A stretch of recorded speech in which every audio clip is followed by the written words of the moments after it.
नमस्कार. आज मी तुम्हाला घरच्या घरी हॅरिसा सॉस दाखवणार आहे, जो आपण पिझ्झा, बर्गर किंवा मग सँडविचमध्ये देखील खाऊ शकतो.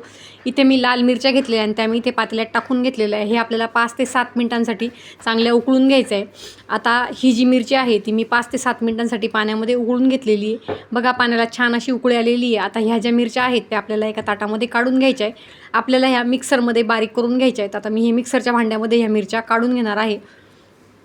या संपूर्ण मिरच्या मी मिक्सरच्या भांड्यात टाकून घेतलेल्या आहे. यातच मी थोड्याशा लसणाच्या पाकळ्या टाकून घेणार आहे. एक 7 ते 8 लसणाच्या पाकळ्या मी यात टाकणार आहे. अर्धा टीस्पून एवढे मी जिरे यात टाकून घेणार आहे. आता यातच आपल्याला चवीपुरतं मीठ आणि एक लिंबाची बारीक फोड मी इथे घेतलेली आहे, ती आपल्याला यात पिळून घ्यायची. हे आपल्याला मिक्सरला फिरून याची छान अशी बारीक पेस्ट बनवून घ्यायची. आता या संपूर्ण गोष्टी मिक्सरमध्ये टाकून घेतलेल्या आहेत, त्या आता आपल्याला मिक्सरला फिरून घ्यायच्या आहे.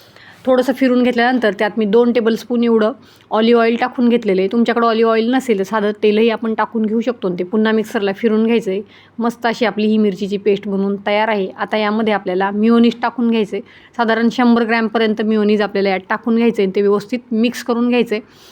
अगदी टेस्टला जबरदस्त असा आपला हा हॅरिसा सॉस बनवून तयार होतो. तुम्ही रेसिपी नक्की ट्राय करून बघा. तुम्हाला नक्की ही रेसिपी आवडेल. यातच आपल्याला थोडीशी काश्मीरी लाल मिर्च टाकून घ्यायची आणि ती व्यवस्थित मिक्स करून घ्यायची आहे. मीठ तुम्ही नंतर टेस्ट करून ॲडजस्ट करायचे. छान असा आपला हा हॅरिसा सॉस बनवून तयार आहे.